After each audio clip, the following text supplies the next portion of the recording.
Admiral Seraph Velkan stood on the bridge of her flagship and watched her fleet die. The Vud's eternal chorus had been the pride of the Valorian Navy for 300 years, and now its crystal walls flickered with damage warnings and emergency alerts. That sang in frequencies of pure despair. Cyrith was not made of flesh like lesser species, but of living crystal that hummed with ancient harmonics and rite. Now every frequency in her body vibrated with grief and exhaustion through the massive viewing portal. She could see the wreckage of her once mighty armada and ships that had taken decades to grow from seed crystals, now drifted as broken husks in the cold void of space. The Valorians had ruled their region of the galaxy for 12,000 years, and they had built an empire of music and light where ships sang to each other across the darkness and cities resonated with the harmonies of a billion crystalline souls. They had never known true war, and they had never needed to learn violence, because their technology was so advanced that no species had ever threatened them. Until the Cathari came, no one knew where the Cathari originated, and some said they came from the void between galaxies, while others claimed they crawled out of a dimension of pure hunger. Their ships were black as the space between stars, and they made no sound and sent no signals and responded to no attempts at decent communication. They simply arrived and consumed and moved on. Cyrith had commanded 340 warships when the Cathari first appeared in Valorian space, and she had been confident in her fleet's power because the resonance cannons of the Valorian Navy could shatter moons and the harmonic shields could deflect any known weapon. But the Cathari learned it after every battle. They adapted, and they analyzed the frequencies of Valorian weapons and developed counters within hours. The resonance cannons that had destroyed 12 Cathari ships in the first engagement became useless by the third, and the harmonic shields that had protected the fleet were now penetrated with casual ease. Cyrith had lost 293 ships in 6 weeks of running battles, and the 47 vessels that remained were damaged and low on power and crewed by exhausted officers who had watched their friends die. But the warships were not what kept Cyrith awake during the brief rest periods. She allowed herself behind the defensive formation of her remaining combat vessels. Floated 15 massive transport ships, and inside those transports huddled 12 million Valorian civilians. They were the survivors of 4 colony worlds that the Cathari had stripped bare, and Cyrith had managed to evacuate them before the enemy arrived. But now the transports were failing. Admiral, her communications officer, called out in a harmonic tone heavy with fatigue. The transport Singing Dawn reports critical fractures in her jump core, and she cannot survive another faster than light transit. Cyrith closed her optical sensors for a moment and allowed herself one breath of despair before she opened them again. "How many transports can still jump?" she asked. 7, Admiral, and the other 8 would break apart. If they attempted it, 7 transports could carry perhaps 5 million refugees, and that meant 7 million souls would be left behind when the Cathari arrived. The tactical display showed the enemy fleet as a swarm of black dots moving steadily closer, and there were over 200 Cathari vessels hunting them. Mauserath had studied the enemy carefully over the past weeks, and she had learned one terrible truth about them. The Cathari did not take prisoners, and they did not negotiate. And they did not show mercy. When they caught the refugee fleet, they would kill everyone, and they would do it efficiently and without emotion, because to the Cathari other species were simply resources to be processed. How long until they reach US? Cyrith asked. 6 hours, Admiral, and perhaps 7 if we deploy mines to slow them. 6 hours, and Cyrith had no weapons that could hurt the Cathari anymore, and no shields that could stop them, and no allies who could reach them in time. The Valorian homeworld was 8,000 light years away, and even if they received her distress signals, they could not send help fast enough. Cyrith walked to the center of her bridge and looked at her crew, and she saw the fear in their flickering crystal forms, but she also saw determination and loyalty. They would fight, and they would die. And they would do it with the dignity that 12,000 years of civilization had taught them. But they would still die, and so would 12 million innocent people. Open a channel to all ships, Cirith commanded, and her voice carried the harmonic authority of an admiral who had served for 2 centuries. This is Admiral Velkan, and I will not deceive you about our situation because you deserve the truth. And the truth is that we cannot win this battle. She paused and let the weight of her words settle over the fleet. The Cathari will be here in 6 hours, and we do not have weapons that can stop them. But we have something more important than weapons. Her harmonic shifted to a frequency of fierce pride. We have duty and we have honor, and we have 12 million of our people, depending on us to buy them every possible second of life. The transports that can still jump will do so in 5 hours, and they will carry as many refugees as they can hold, and the rest of us will stay and fight. We will not win, but we will make the enemy pay for every ship they destroy, and we will give our people time, and when histories of our civilization are written, they will say that the 4th Expeditionary Fleet did not run and did not surrender and did not abandon those they were sworn to protect. She ended the transmission and turned to her communications officer. There is one more thing I want you to do, she said. And I know it seems pointless, but do it anyway. Admiral, send a distress signal on all frequencies, and I mean all frequencies, including the primitive electromagnetic spectrum that civilized species abandoned thousands of years ago. The officer's crystal form flickered with confusion. Admiral, those frequencies are only used by species so primitive they have not yet discovered harmonic communication, and there are no such species within 10,000 light years of our position. I know, Cirith replied, but we have nothing left to lose, and perhaps somewhere out there someone is listening. The officer nodded and began the transmission, and across every frequency, from the elegant harmonics of advanced civilization to the crude radio waves of primitive technology, a single message went out into the void. It was a cry for help and a song of desperation and a prayer to any being that might hear. Cirith did not expect an answer because the universe was vast and cold and empty, and miracles did not happen to people who needed them most. But she had to try, because trying was all she had left. She stood on her bridge and watched the Cathari grow closer, and she prepared herself to die with dignity.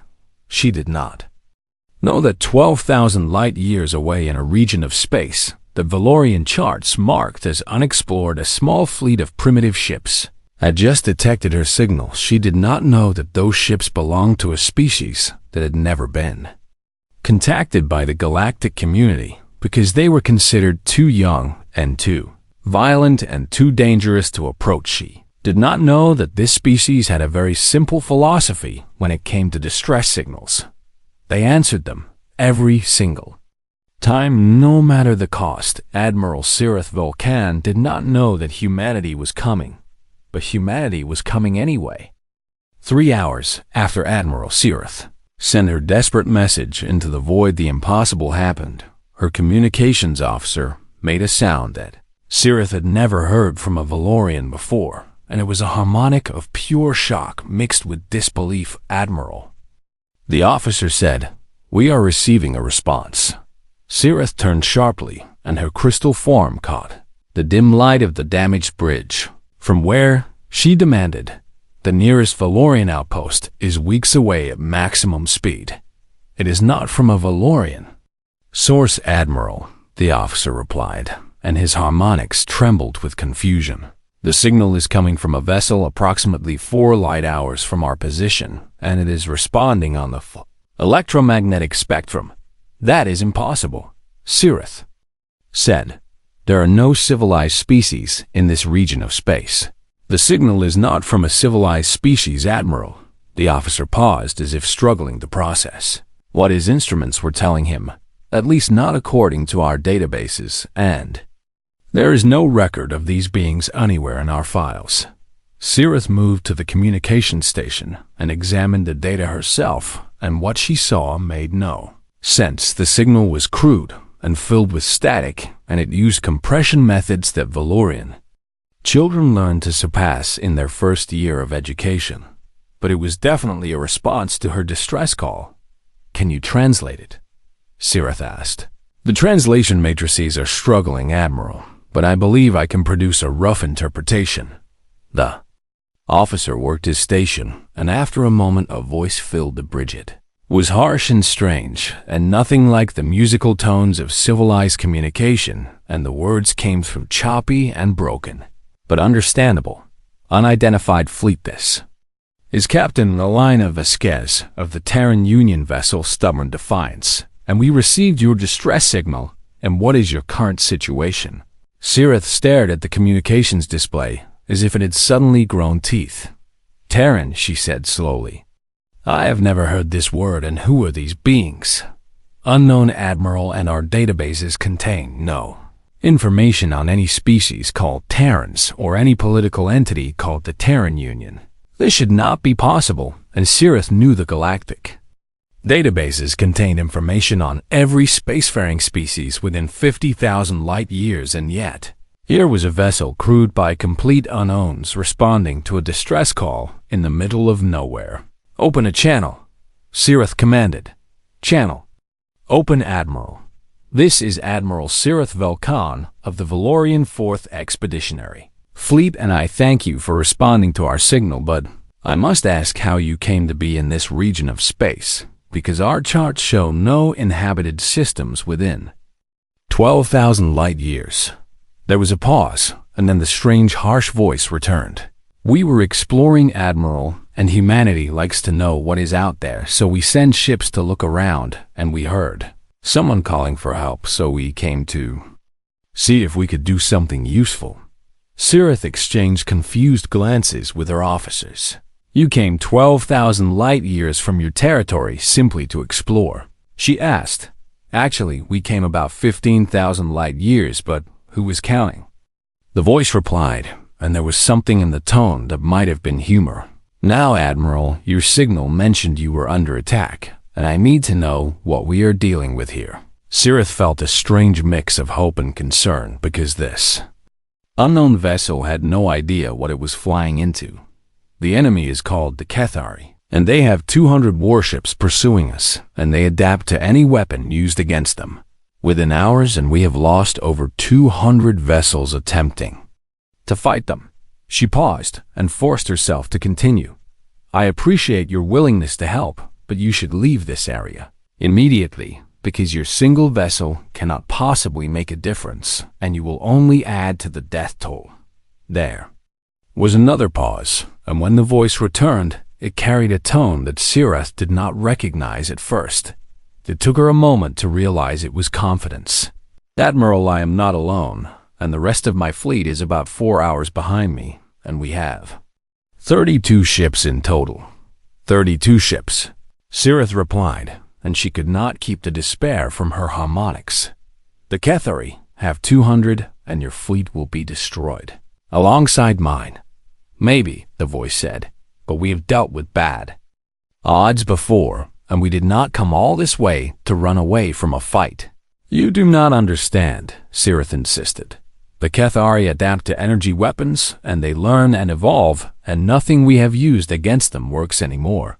"Admiral," the voice said slowly, "I need you to trust me on something, and can you do that?" Sirith hesitated because she had no reason to trust this stranger, and yet something in the voice made her want to believe. "I am listening," she said. "Humanity has been fighting wars since before we figured out how to make fire, and we have spent our entire history finding new and creative ways to kill things that are trying to kill us. I do not see how this is relevant. The relevance, Admiral, is that we have a lot of experience dealing with enemies that adapt, and the secret is to give them so many different things to adapt to that they cannot keep up." The voice paused, and when it continued, there was something cold and ancient in its tone. "Your enemy uses energy weapons, so you developed energy defenses, and when you attacked with energy weapons, They adapted to counter you, and this makes sense, because that is how advanced warfare works. Yes, Sirith agreed. Well, Admiral, humanity is not that advanced, and we still use rocks. Sirith's harmonics wavered with confusion. I do not understand. We have weapons that are just lumps of metal moving very fast, and there is no frequency to adapt to and no energy signature to analyze, and just pure physics and mass and velocity. That sounds incredibly primitive. It is. The voice agreed cheerfully. It is also incredibly effective, and try adapting to a tungsten rod, moving at 30% of light speed, because the only defense is to not be where it is going to hit.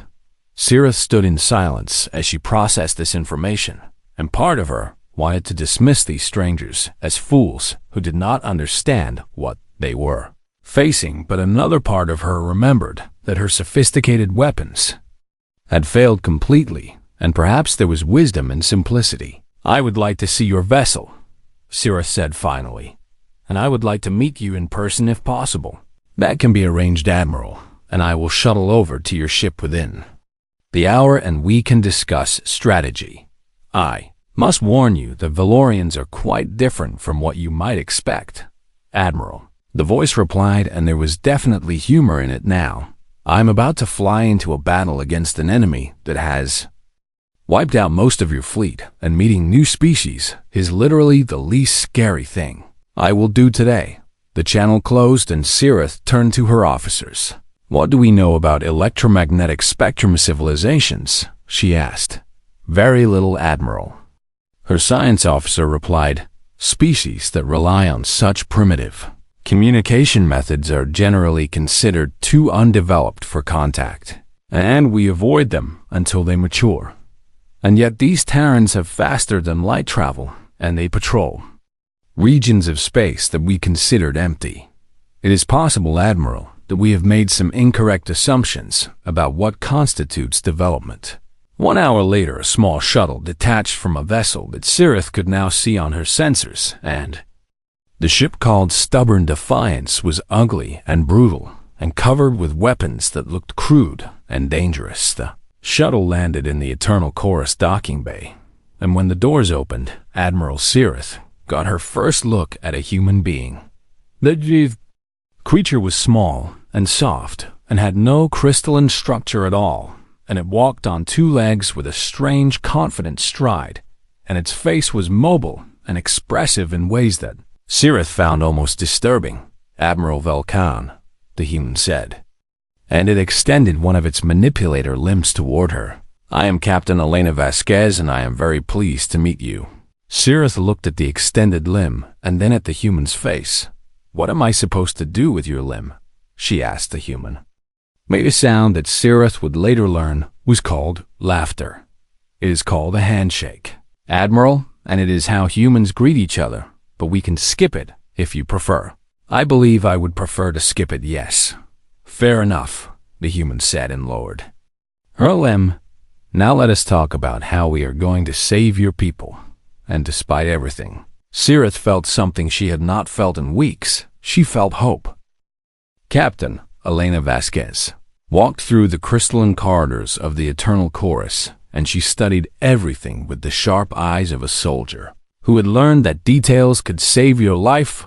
The Valorian ship was beautiful in a way that human vessels would never be, and the walls sang with subtle harmonies and the light refracted through crystal structures and patterns that seemed almost alive. But Elena had not come here to admire the architecture. Admiral Sirith led her to a tactical planning chamber, and the room was filled with Valorian officers who stared at Elena with obvious curiosity and perhaps a little fear. Elena did not blame them, because she knew how strange humans must appear to beings made of living crystal.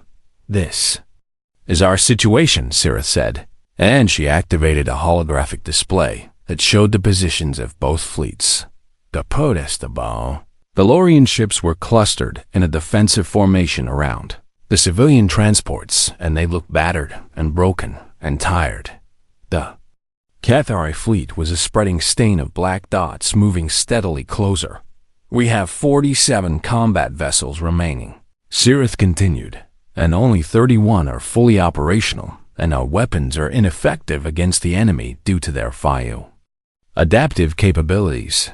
Elena nodded and studied the display carefully. Tell me about your weapons, she said. Our primary armament is the resonance cannon, which generates focused, harmonic frequencies that can shatter matter at the molecular level. And against unshielded targets, it is devastatingly effective. But the Cathari adapted. Yes, Sirith said, and her harmonics carried deep frustration. Within 3 engagements, they had developed countermeasures that reduced our cannon effectiveness by 90%. What about your shields?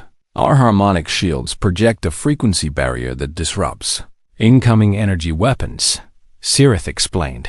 But the Cathari have learned to tune their weapons to pierce our shields with minimal resistance. Elena walked around the tactical display, and her mind was already racing through possibilities. Your entire military doctrine is based on energy manipulation, she said, and it was not a question. Yes, and it is the foundation of all advanced warfare, and every civilized species uses some form of energy-based combat, and every civilized species would have the same weakness against an adaptive enemy. Sirith paused, and her crystal form flickered with something that might have been embarrassment. I had not considered that perspective. Do not feel bad, Admiral, because it makes perfect sense when you think about it. And if everyone you fight uses the same basic technology, then you only need to develop counters to that technology. Elena turned to face the assembled Valorian officers. Humanity is different, she said, and I need you to understand how different because it will affect how we fight together. Please explain, Sirith said. Humans have been killing each other since before we had language, Elena began. And our history is basically one long story of finding new ways to hurt people who are trying to hurt us. Several Valorian officers made sounds of discomfort, but Elena continued, we developed swords and spears, and then we developed armor to stop swords and spears. So we developed crossbows and guns to pierce armor, and then we developed better armor. So we developed explosives and tanks and aircraft. She paused to let this sink in. Every time we created a defense, someone created a new attack, and every time we created an attack, someone created a new defense, and this process has been going on for about 10,000 years. That sounds exhausting, one of the officers said. It is. Elena agreed, but it means that humanity has a lot of experience dealing with enemies who adapt, and the answer is simple and brutal. What is the answer? Sirith asked. Redundancy and variety. Elena said, you hit them with everything at once, and you do not give them time to adapt to one thing before you hit them with something completely different. She pulled up a schematic of a human warship on the tactical display, and the Valorian officers leaned forward with obvious curiosity. This is a standard Terran destroyer, Elena explained, and noticed that it has 6 different weapon systems. She highlighted each one as she spoke. Kinetic impactors, which are just dense metal rods, accelerated to high velocity, and nuclear missiles, which use fusion reactions to generate massive explosions, and plasma cannons, which are similar to your energy weapons, but less sophisticated. Continue, Sirith said. Laser batteries for point defense and railguns for medium-range engagement, and finally, CONVNT, IOL chemical explosives for close combat. That seems inefficient, a Valorian tactical officer observed. Your vessels must require enormous amounts of maintenance with so many different systems. They do, Elena admitted, and our ships break down constantly and require regular repairs, and our logistics chains are nightmares to manage. Then, why do you maintain such complexity? Elena smiled, and it was not a nice smile. Because when one weapon stops working, we switch to another, and when that stops working, we switch again, and we keep switching until we find something that hurts the enemy. She zoomed in on the kinetic impactor system. But I want to focus on this because I think it will be our most effective weapon against the Cathari. Explain how it works. It is embarrassingly simple, Elena said. We take a rod of tungsten about 2 meters long, and we accelerate it using electromagnetic rails until it is moving at roughly 30% of light speed. And then what? Sirith asked. Then we point it at something we do not like, and we let physics do the rest, and there is no warhead and no explosive charge, and just mass times velocity. How can something so simple be effective against advanced defenses? Because there is nothing to adapt to, Elena said. Your energy shields analyze incoming frequencies and generate counters. But our kinetic impactors have no frequency, and they are just metal moving very fast. She brought up a simulation that showed what happened when a kinetic impactor struck a target. The Valorian officers watched in horrified fascination as the simulated ship simply ceased to exist. The impact releases energy equivalent to a small nuclear weapon, Elena explained, and the only way to stop it is to not be where it is. Going to hit. That is barbaric, Sirith said quietly. Yes, it is. Elena agreed. And it is also effective, and right now effective matters more than elegant. There was a long moment of silence as the Valorian officers processed what they had learned, and Elena could see them struggling with the implications. There is something else you need to understand, Elena said finally. What is that? Human ships are not like Valorian ships, and we do not expect them to survive every battle, and we build them to be replaced because we know that war means losses. Sirith's harmonic shifted to something cold. You are saying that your ships are expendable. I am saying that humans are willing to trade ships for victory, and if ramming one of our destroyers into a Cathari command ship will win the battle, then we will do it without hesitation. That is insane. That is how we survived as a species, Elena replied. And we were not the strongest or the fastest or the smartest animals on our homeworld, but we were the most stubborn. She met Sirith's gaze directly, and there was something ancient and dangerous in her eyes. The Cathari think they are predators, but they have never met a species that refused to accept defeat, and they have never met a species that would destroy itself to destroy its enemy. And humanity is such a species. Humanity invented the concept, Elena said. And we have a word for it, and we call it spite. Sirith stood in silence for a long moment, and when she spoke, her harmonics carried a complex mix of emotions that Elena could not fully interpret. I believe I am beginning to understand why your species was never contacted by the galactic community. Let me guess. Elena said, too primitive and too violent. Yes, and now you are glad we are here. Sirith made a sound that might have been a laugh. I am terrified that you are here, she said, but I am also grateful, and those two feelings do not contradict each other. Elena grinned, and it was a fierce expression, full of teeth. Then let us plan a battle, Admiral, and I promise you that when we are done, the Cathari will learn what it means to face humanity. And what does it mean to face humanity? Elena's grin widened. It means that surrender is the safest option, and unfortunately for them, they do not seem like the surrendering type. She cracked her knuckles, and the sound made several Valorian officers flinch, so we will have to do this the hard way. The Cathari fleet emerged from faster than light, travel with the confidence of predators who had never known defeat, and their 200 ships spread across the void like a dark stain growing larger with every passing second on the bridge of the Eternal Chorus. Admiral Sirith watched the enemy approach, and beside her stood Captain Vasquez with her strange soft face set in an expression of grim determination. They are not even bothering with formation, Sirith observed. They expect this to be easy. Good, Elena replied. Overconfident enemies make mistakes. The human fleet had arrived 3 hours earlier, and the 32 vessels now held position alongside the surviving Valorian warships, and together they formed a defensive line between the Cathari and the civilian transports.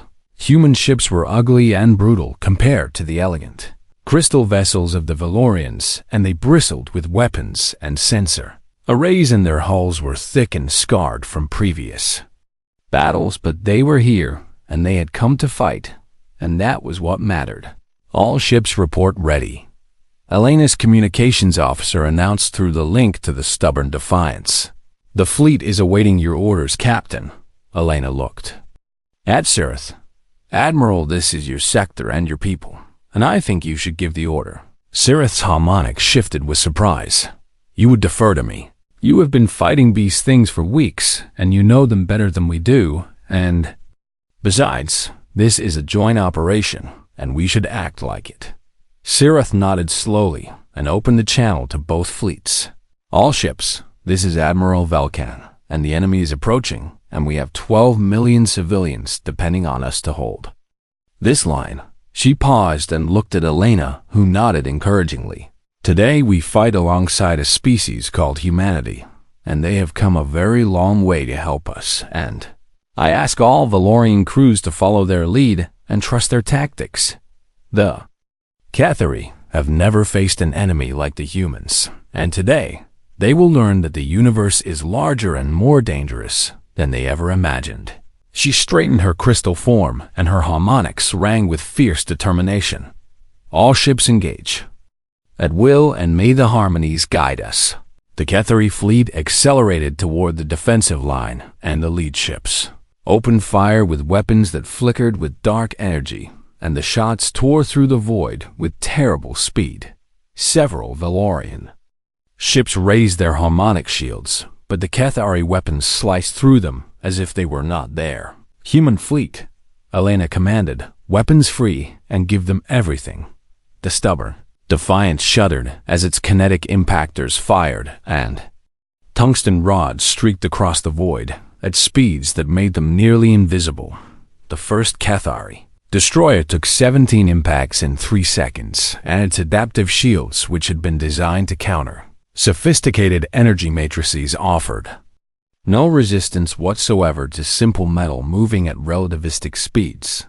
The ship did not explode, and it did not break apart, and it simply ceased to exist as the kinetic energy tore it into atoms. For a moment the Cathari fleet actually hesitated, and ships that had been advancing confidently suddenly slowed as their collective intelligence tried to process what had just happened.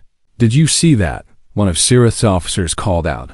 They are confused, and they do not understand what hit them. Hit them again, Elena ordered. Do not give them time to think. The human fleet fired in volleys and kinetic impactors and nuclear missiles and plasma bolts and laser beams all streaked toward the enemy at the same time. The Cathari shields flickered wildly as they tried to adapt to multiple different weapon types simultaneously, and some ships managed to deflect the plasma and laser fire, but the kinetic impactors punched through regardless. In the first 5 minutes of the engagement, the human fleet destroyed 18 Cathari vessels, but the enemy recovered quickly, and their collective intelligence was analyzing the new threats and developing counters even as ships died around them.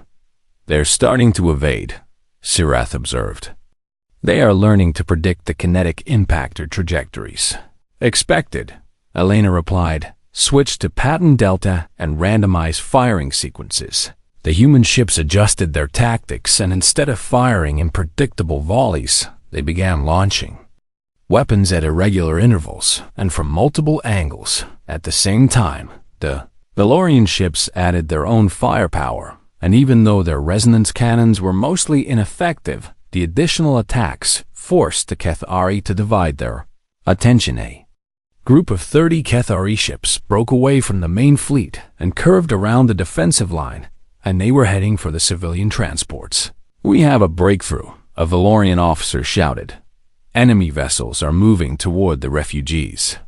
Human destroyers Silver Hammer and Unbroken Will, Elena commanded. Intercept and engage.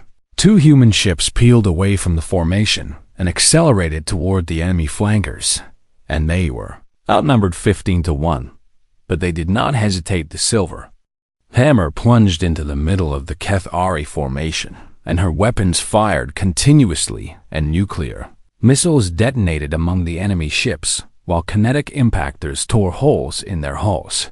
The Cathari focused their fire on the Silver Hammer, and the human destroyer's shields failed within seconds, and her hull began to break apart under the concentrated assault. But the captain of the Silver Hammer had one final order. "All hands abandon ship," she commanded. "Helm set collision course for the largest enemy vessel." The crew evacuated in escape pods as the mortally wounded destroyer accelerated directly toward a Cathari heavy cruiser, and the enemy ship tried to evade, but there was not enough time and not enough space. The collision turned both vessels into an expanding cloud of debris, and the explosion caught two more Cathari ships in its radius. "The Silver Hammer is gone," Elena announced, and her voice was steady despite the loss. But she took 4 of them with her. Sirith stared at the tactical display with something approaching awe. "Your captain deliberately destroyed her own ship." "She saved the refugees," Elena replied. "That is what we came here to do." The battle raged for hours, and the human fleet fought with a ferocity that shocked both the Valorians and the Cathari when their kinetic impactors ran low. They switched to nuclear missiles, and when the missiles were gone, they used plasma cannons and lasers. And when those overheated, they closed the point blank range and kept fighting. The Cathari had never faced an enemy that refused to retreat and refused to surrender and refused to die quietly. They adapted to one weapon, and the humans switched to another, and they adapted to that, and the humans switched again, and always the humans kept attacking. 3 more human ships were destroyed, and each one took enemy vessels with them as their crews chose death over defeat. The Valorian fleet fought alongside their new allies, and even though their weapons were less effective, they served as distractions and decoys, and they drew fire away from the human ships. When naked Admiral Sirith watched one of her cruisers take a hit meant for a human destroyer, and she felt pride and grief. In equal measure, Admiral, her tactical officer, called out, "The enemy flagship has been identified, and it is hanging back from the main engagement, and we believe it. Coordinates the Cathari collective intelligence." Elena turned sharply. "If we destroy the flagship, will it disrupt their adaptation?" "Unknown," the officer admitted, "but it would certainly cause confusion." Elena looked at Sirith. "My ship can reach it, but we would have to break through their defensive line, and we might not survive." "You are asking my permission to attempt a suicide mission." "I am informing you of my intentions," Elena corrected, "and asking if you want to come along." Sirith's harmonics shifted to something that felt like fierce joy. "Yes, and I believe I would like that very much. Then let us end this." The stubborn defiance and the eternal chorus accelerated away from the main battle, and they plunged directly into the heart of the Cathari formation and every weapon. They had fired continuously as they flew enemy. Ships exploded around them, and their shields failed, and their hulls buckled, but they kept flying and kept fighting and kept pushing toward the flagship. "Hull breach on decks 7 and 8, the stubborn defiance damage control officer reported. "We have fires in the engine room, and our port thrusters are offline." "Keep going," Elena ordered. The Cathari flagship loomed ahead of them, and it was massive and dark and covered with weapons that tracked their approach. "All kinetic impactors fire." "On my mark," Elena commanded. "We only have 4 rounds remaining." "Captain." "Then we make them count." The stubborn defiance fired her last 4 impactors directly at the enemy flagship, and at the same time, the eternal chorus unleashed every resonance. Cannon she had left the Cathari. Flagship shields flared and flickered as they tried to counter the combined assault, and for a moment, it seemed like they would hold, but the kinetic impactors did not care about shields, and 2 of them punched through and tore into the heart of the enemy vessel. The flagship did not die immediately, and it hung in space trailing fire and debris, and its weapons fell silent as systems failed throughout its structure, and across the battlefield, the Cathari Fleets suddenly lost cohesion, and ships that had been moving in perfect coordination began to drift and wander, and their adaptive capabilities seemed to fail as the collective intelligence fragmented. It is working. Sirith breathed. They are confused and disorganized. All ships, Elena broadcast, finish them. The combined human and Valorian fleet fell upon the disoriented Cathari with savage efficiency, and what had? The void was quiet now, and where 200 Cathari warships had swarmed with deadly intent, only debris remained, and the wreckage drifted. Silently in the gravitational shadow of the dead star, Admiral Sirith stood on the damaged bridge of the Eternal Chorus, and she looked out at the aftermath of the greatest battle she had ever witnessed. The Valorian fleet had lost 12 more ships in the fighting, and over 3,000 of her people had died defending the civilian transports, but the transports had survived, and 12 million refugees were alive because of what had happened here today. The human fleet had paid an even higher price, and if 32 vessels, only 19 remained operational, and over 4,000 humans had given their lives for a species they had never met before. Captain Vasquez was in the medical bay of the Stubborn Defiance, overseeing the treatment of wounded from both fleets and human. Medics worked alongside Valorian healers, and together they saved lives that would otherwise have been lost. Sirith made her way through the damaged corridors of her ship, and she passed crews working to repair systems and seal breaches, and everywhere she looked, she saw exhaustion and grief and quiet pride. When she reached the docking bay, she found a human shuttle waiting, and a young officer escorted her aboard for the short flight to the Stubborn Defiance. The human ship was even more damaged than her own, and entire sections had been sealed off due to hull breaches, and the corridors were filled with repair crews working frantically to keep critical systems online. Sirith found Elena in the medical bay as expected, and the human captain was sitting beside a bed where a wounded officer lay unconscious. Captain Vasquez, Sirith said quietly. Elena looked up, and her face was tired and lined with grief, but she managed a small smile. Admiral, and welcome aboard what is left of my ship. How many did you lose? 63 crew members died in the battle, Elena replied, and another 40 are wounded, and some of them will not survive the journey home. I am sorry. Do not be, Elena said. They knew what they were signing up for when they joined the Navy, and they died protecting people who needed help, and there is no better way to go. Sirith moved to stand beside her, and together they looked down at the wounded officer. I have been trying to understand, Sirith said slowly, why you came, and why you fought, and why so many of your people died for strangers. And have you figured it out? I have several theories, but none of them seem adequate. Elena was quiet for a moment, and when she spoke, her voice was soft. Humanity is a young species, Admiral, and we have only been traveling among the stars for a few centuries, and everywhere we go, we find civilizations that are older and wiser and more advanced than we are. She paused and looked at Sirith directly. But we also find that those civilizations are often alone, and they do not help each other, and they do not come when someone calls for aid, and they let their neighbors suffer and die because it is not their problem. That is the way of the universe. Sirith said, resources are limited and survival requires prioritizing your own kind. Maybe, Elena agreed, but humanity does not see it that way, and we believe that strength means nothing if you do not use it to help those who need it.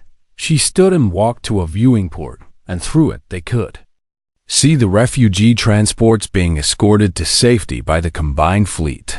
When I was young, my grandmother told me a story, Elena continued. She said that humans used to live in small tribes, and each tribe had to fight for survival against the wilderness and against other tribes. That sounds difficult. It was, and many tribes died because they were too weak or too unlucky or too alone. What happened to change this? The tribes that survived were the ones that helped each other, Elena said. They formed alliances and they shared resources, and they came to defend their neighbors when enemies attacked. She turned to face Sirith. Over time, those alliances became nations, and those nations became a global civilization, and eventually, we reached the stars, and through all of it, the lesson remained the same. What lesson? That we are stronger together than apart, and that helping others is not weakness, but wisdom, and that the universe is too big and too dangerous to face alone. Sirith's harmonic shifted to something warm and wondering. Your species is remarkable. Captain and I do not mean that as mere flattery. We are stubborn, Elena corrected, and we are loud and violent and messy, and we make mistakes all the time. And yet, you came. Yes, and we will always come, and that is who we are. They stood together in comfortable silence for a while, and watched the stars through the damaged viewport. What will you do now? Sirith asked eventually. We will escort your refugees to safe territory, and then we will report back to command and tell them what happened here. Will there be consequences for engaging in an unauthorized battle? Elena laughed, and the sound was tired but genuine. Probably, but I do not care, and the Admiralty can yell at me all they want, and it will not change what we did or why we did it. And what about the Cathari? Sirith asked. The survivors fled, but they will return eventually, and they will be more prepared next time. Then we will be ready for them, Elena said simply, and we will not let them hurt anyone else if we can stop it. You cannot protect the entire galaxy. Watch us try. 2 weeks later, the combined fleet reached Valorian space, and the refugee transports were met by a massive, welcoming convoy that had traveled from the homeworld to receive them. Admiral Sirith stood on the bridge of the Eternal Chorus and watched the reunion, and families that had been separated found each other again, and children who had thought they would never see their parents embraced them with desperate relief. Beside her, Captain Vasquez watched with a soft expression on her strange alien face. This is why we fight, Elena said quietly.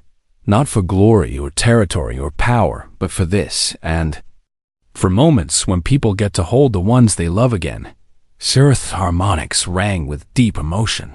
The Valorian Concordat will not forget what humanity did here, she said. And when the Council asks for my report, I will tell them that we have found something precious in the void. And what is that? Friends, Sirith replied. And we have found friends who come when called, and who fight beside strangers, and who die for people they have never met. She turned to face Elena directly. Whatever humanity needs in the future, the Valorian people will provide. And this is not a political alliance or a trade agreement, but a promise.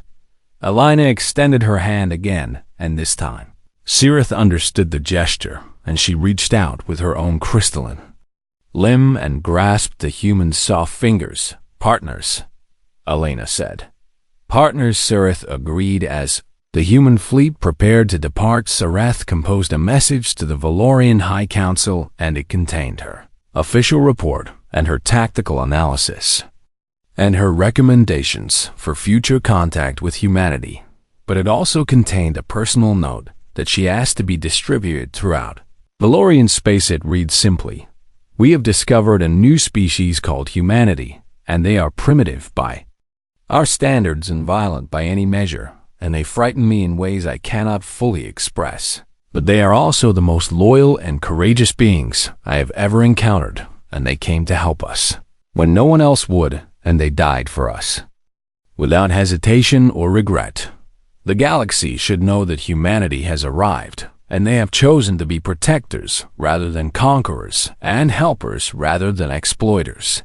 If you ever find yourself in danger, and if all hope seems lost, send a signal and pray that the humans hear it, because they will come and they will fight and they will not stop until you are safe. That is their nature, and that is their gift to the universe. And I, for one, am grateful beyond words that they exist. The message spread across Valorian space, and from there it spread to other civilizations and to other regions of the galaxy, and everywhere it went, beings looked up at the stars and wondered about the strange, violent, primitive species that had decided to spend their strength helping others. Some thought it was foolish, and some thought it was naive, and some thought it was a trap or a deception, but others remembered times when they had needed help, and no one had come, and they thought perhaps humanity had the right idea. After the centuries that followed, humanity encountered many species and many civilizations, and not all of those encounters were peaceful. But word spread through the galaxy about what had happened at the dead star and about the species that answered distress calls and fought beside strangers and died for people they had never met. And when beings needed help, they began to call for humanity, and humanity always answered every single time, no matter the cost, because that was who they were, and that was who they would always be.